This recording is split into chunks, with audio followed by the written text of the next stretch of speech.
Ce week-end, des dizaines d'entreprises ouvrent leurs portes au grand public. C'est l'occasion de voir l'envers du décor. Anne-Catherine Croufert s'est rendue dans une chocolaterie familiale à Waterloo. J'ai trop mangé de chocolat. Lorsque nous entrons dans cet atelier, c'est une douce odeur de cacao qui envahit nos papilles. Une odeur qui nous emporte et qui, à chaque fois, nous conduit vers une découverte. Et à voir ses yeux écarquillés, ce sourire en coin, nous ne sommes pas les seuls.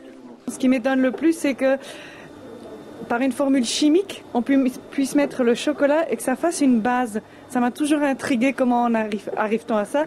C'est assez liquide à l'intérieur et que la coquille, on va dire, est assez croquante.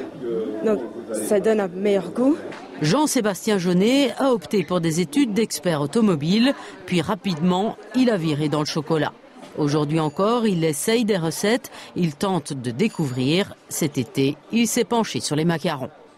La façon de macaronner, donc, c'est de mélanger son blanc d'œuf avec sa poudre d'amande et toutes les substances qu'on a besoin en fonction du macaron qu'on fait, d'arriver à la bonne consistance. Si on la travaille trop, ça va pas être bon. Si on la travaille pas assez, ça va pas être bon non plus. Ce week-end, toutes les questions sont permises. D'où vient la fève de cacao? Comment en arrive-t-on au chocolat?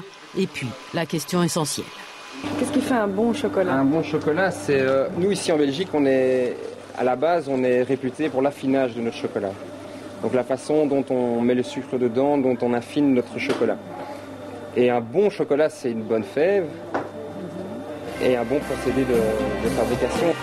Enfin, si le chocolat est calorique, c'est aussi un antidépresseur. Bref, à vous de choisir. Trop mangé de chocolat.